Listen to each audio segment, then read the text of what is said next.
And welcome to STL TV. I am Jade Harrell, and today we are thinking and facing forward with Race Forward, a one-of-a-kind conference coming to St. Louis for its last stop on this trail of a conversation that will continue from today through many, many days and months to come. I am joined by the local coordinator, Melanie Marie. Melanie, thank you for joining us, and this is some kind of big deal. Yes, thank you for having me. Absolutely, it's my pleasure. Well, who are we going to turn to when it comes to thinking forward about systematic change and social impact in our communities but you? So I had to start there. Thank you. So bring, to those that don't know, tell us about Race Forward and how huge this is to be here in St. Louis. Yes, so Race Forward is a national social justice organization, been around several decades now. Their focus is building power and bridging communication, bridging connections in the communities. And they do so by organizing different activists and practitioners from all over the country. And one of those arms is the Face and Race Conference, which we are greatly appreciative of being the host city for this year. Yes. So it's been around for a while. They go to many cities. Why St. Louis in particular this time? Big shout out to LG and Hilba Elias, our conference and convenings manager and director, who were the visionaries behind bringing this to St. Louis. With 50 other states, all of the places that they could have gone, they saw the vision in understanding the climate of our community right now. 2 weeks post-election, 10 years since the murder of Michael Brown Jr., and how pivotal it was and is for us to come together on a national level to be able to have these conversations. For sure. So organizing is central to all of this. So we've got our small grassroots efforts that have been working sometimes alongside one another and sometimes painfully in isolation. This is a reflection of a broader organized effort. What are the mission milestones and goals that you all are setting with Race Forward? So with the Face and Race Conference, our theme this year is Our Power, Our Solutions, and really focusing and honing in on the issues that plague our community, but more so the joy and the solutions that could come from coming together interconnectedly and working. And so that's what Face and Race does. It takes us from coast to coast, from the boogie down Bronx with LG, down to Phoenix with Castro, over to the Bay with Nico. We're all working collectively to bring this here to my city, big STL energy. Big STL energy. You know, what I love is the message it sends that healing happens in community and self-care, and healing is crucial with community in order to make that happen.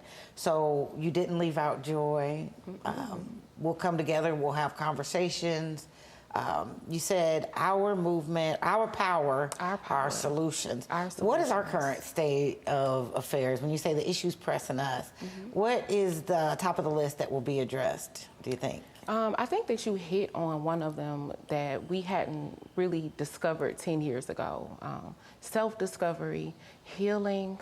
There are so many organizations and change makers who now have that as a pivotal place to start itself, right? Focusing on healing overall and individually and as a community. And they are creating space for that. Even with this conference, we have a room as probably like 30 by 30 feet designated just for wellness in itself, just for a place to decompress.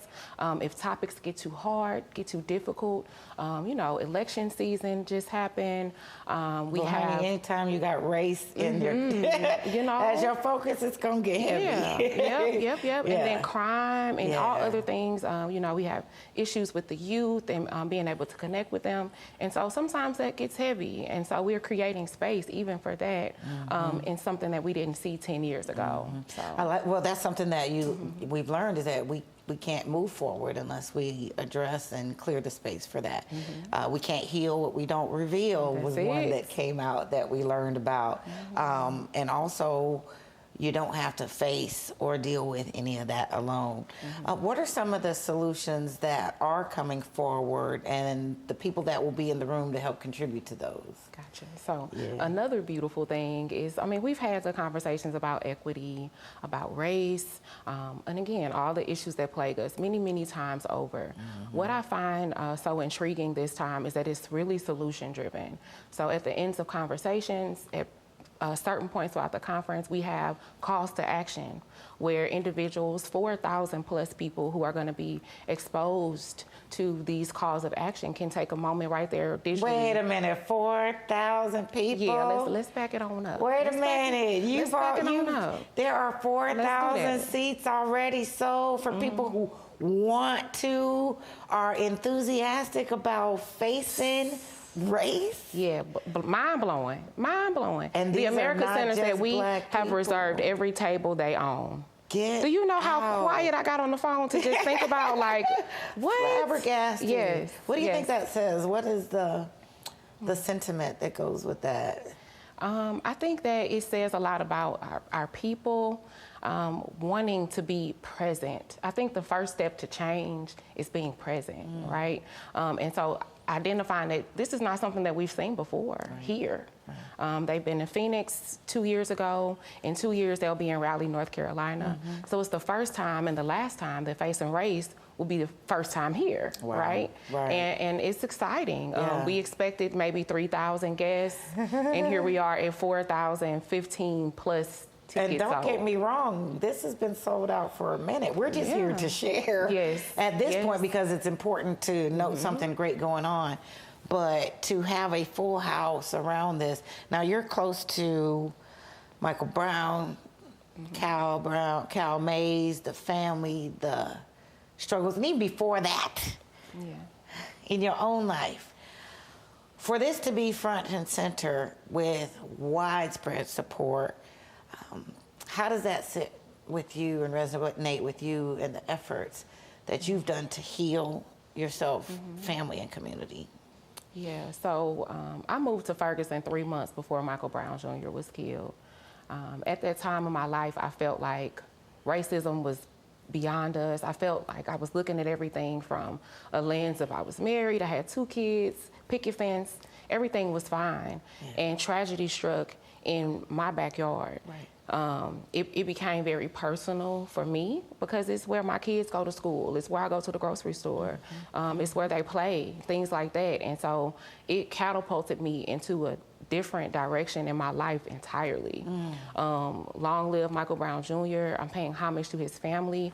A lot of people talk about what happened August 9, 2014, and they don't shed enough light onto what may have happened to the family August 8th. 2014, and who they were and whom he was to them has now been a widespread, worldwide initiative to help other families who are grieving and processing the unthinkable. And so with Race Forward coming here and wanting to sit down at the table, wanting to see who was the change makers, having Mike and Cal as the nucleus to what they are building is my why. It brought out something in you, but in you sharing that, for the family to grieve and heal, we're also talking about the extended family. You know, there is community trauma that contributes to the health and well-being of our entire community and region. So as for the family, so as for you, as well as ours, that may not have even met headlines. This is key for facing race and moving forward in spite of it. I am so glad that you were a part of this work, bringing it to our attention and for our community. What is your invitation for folks to connect with this movement? My invitation is to check out raceforward.org. Get your virtual tickets because at this point that's all we have left, folks. There are no seats nor tables. No, not at all. Well done. Yes. So well done, my good and faithful servant. You know? Yeah, and don't get weary in that well doing.